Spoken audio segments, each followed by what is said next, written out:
So, when they're released, people get saved after the rapture, by the way, in huge numbers. This multitude saved from within the tribulation period were not taken out by Christ at the rapture. They're saved in time of God's wrath. But look how it ends. Look at chapter 7, verse 15.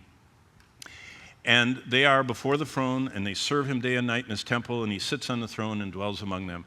God fulfills the promise. He's with us forever.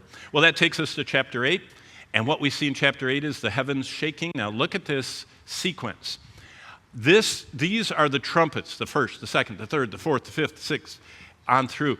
And then chapter 10 launches this little segue until we get to the seventh. Now basically what we're seeing is chapter 8 starts. Now you're writing in your journal, look at this. And when he opened the seventh seal, so I showed you the seventh seal was before that first trumpet. When he opened the seventh seal, chapter 8, verse 1, there was silence in heaven for about a half an hour. Jesus is so patient. And what we're going to see in here is Revelation explaining prayers.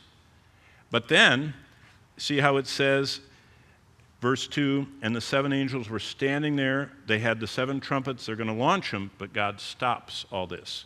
Why? That silence was God waiting. And when God waits, the lesson of chapter 8 is it's time to repent while he's holding back his wrath. Because what's happening?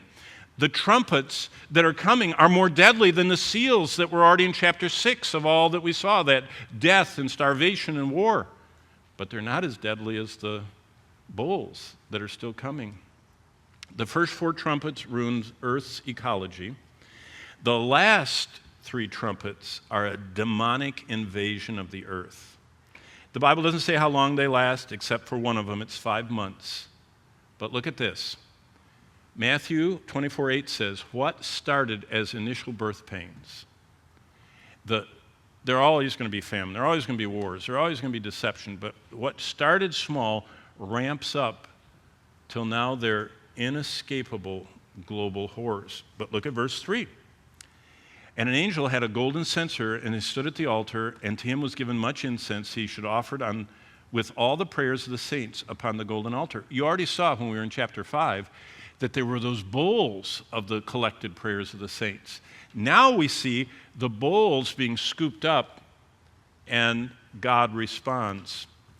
What's amazing is God says, pray, even when you don't see me answer, because I answer every prayer, either yes, on the spot, no, it was that you might consume it on your lust, James says, or wait. These are all the wait prayers for the kingdom of God to come. And God responds, and that's the time to flee.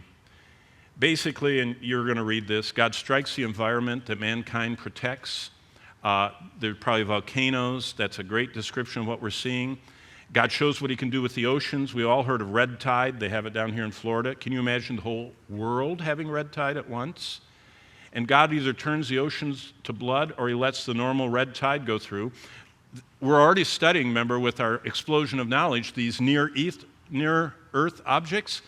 Florence was the largest object. It passed between the Earth and the moon. They never do that.